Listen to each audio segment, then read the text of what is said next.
That's it. All right? Okay, let's do it. Okay, quiet, please. Shh, shh, shh, shh.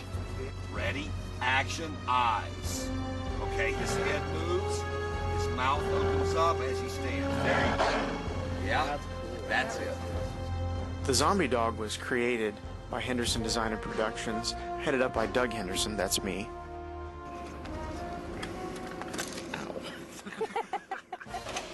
Along with Andy Hosmer and some of my students from the Art Institute of Pittsburgh. We had to do it very, very quickly. We literally only had 2.5, really 3 weeks of build time before the dog had to be in front of the camera. And so we had to work very, very quickly.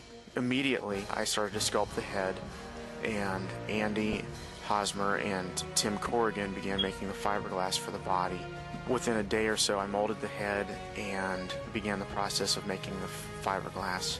And Tim started making the foam skin, literally just building the skin directly out of foam over top of a taxidermy form.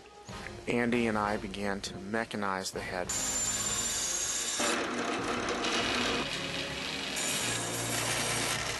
We wanted to make sure that we had eye movement.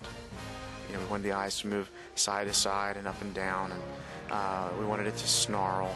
So we designed mechanisms that would lift the nose and then also lift the lips on either side. Of course, the jaw needed to move, and we wanted the eyes to be able to squint, which was really important to us because the way that dogs' eyelids work, they don't blink quite like humans do. So we wanted to actually move the brow and the cheekbone together to cause it to squint. We also wanted the head to look side to side and up and down, and so we came up with this idea. We'd seen a triple parallelogram, and I thought, well, why couldn't you just hook 2 triple parallelograms together? And so we call it the double triple parallelogram. That's what's used for the neck mechanism.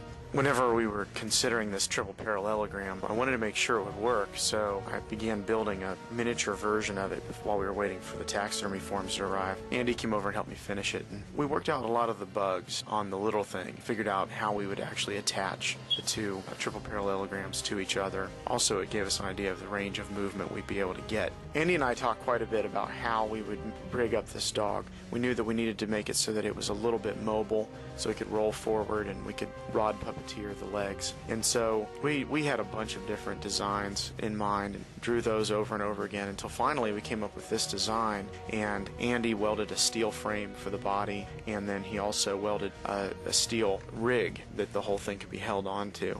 The bottom of it had little wheels, and we had a platform that the legs would go on so that whenever we would tilt the body, which was on a pivot in the back, that would actually allow the dog to sort of crouch down. We didn't end up really getting to shoot it that way, but that was part of the design. And then the legs are hinged and jointed, and that's for just direct puppeteering, like rod puppeteering. To get all that going, Dan Canitz made the teeth, and Jason Formett began working on the tongue, and he also made a silicone copy of the nose so that we could replace the foam latex nose that was on the foam skin.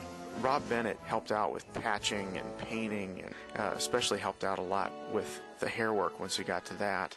Nick Gillis began the process of cutting and attaching the fiberglass parts of the legs to the armature that was inside, which was an armature that I made very quickly out of aluminum. All of those parts were bolted onto the aluminum, and then Nick also covered all of the fiberglass with spandex to give it a slicker surface so that the foam latex would be able to slide against it. A breathing mechanism was made, which was just a simple bladder. Ben Rich made that for me. And that bladder was glued onto the side of the fiberglass. Then that, of course, was underneath the skin to make it appear to be breathing. Okay, and dog breathes. Action. Once the foam skin was done, we carefully skinned it right off of the form, and that we knew was going to be just a little bit too small, so we made a bunch of foam patches that we could use to patch it together.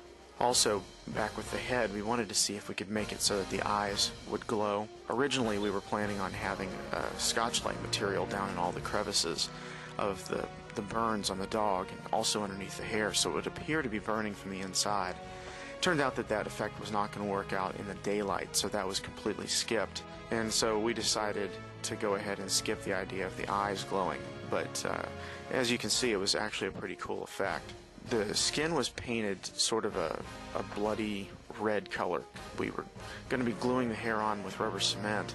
We wanted to be able to pull bits of the hair off so that you'd be able to see sores on the skin, like since it's burning from the inside, the hair is falling off of it. And when we got there, we found out that we were only going to have 2 hours to shoot the effect, and so we didn't end up getting to do the deterioration the way we had originally planned on it. All of the hair was glued on, just a little bit of hair at a time, and it took me almost 5 hours to glue hair onto just one of the legs, and I realized I was going to need help. So a bunch of the guys jumped in to help me with the hairs as well, and so I think at one point there was one person on each leg and gluing hair up the back of the body. And it looked really ridiculous once all the hair was glued on. It was all really long. Andy and my wife Kathy and I began trimming the hair down short with beard trimmers and scissors. And once the hair was at the length that we wanted, I went in and airbrushed some watered down acrylic paint to make sure that one color would fade into the next and to give some of the modeling to make the hair look more natural.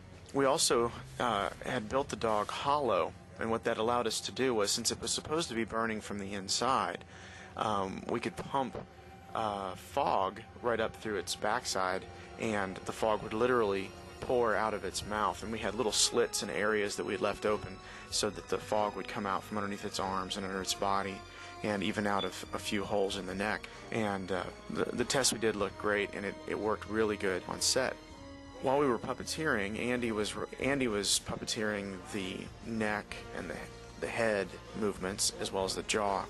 He also was blowing on a tube which inflated the bladder to make it appear to be breathing.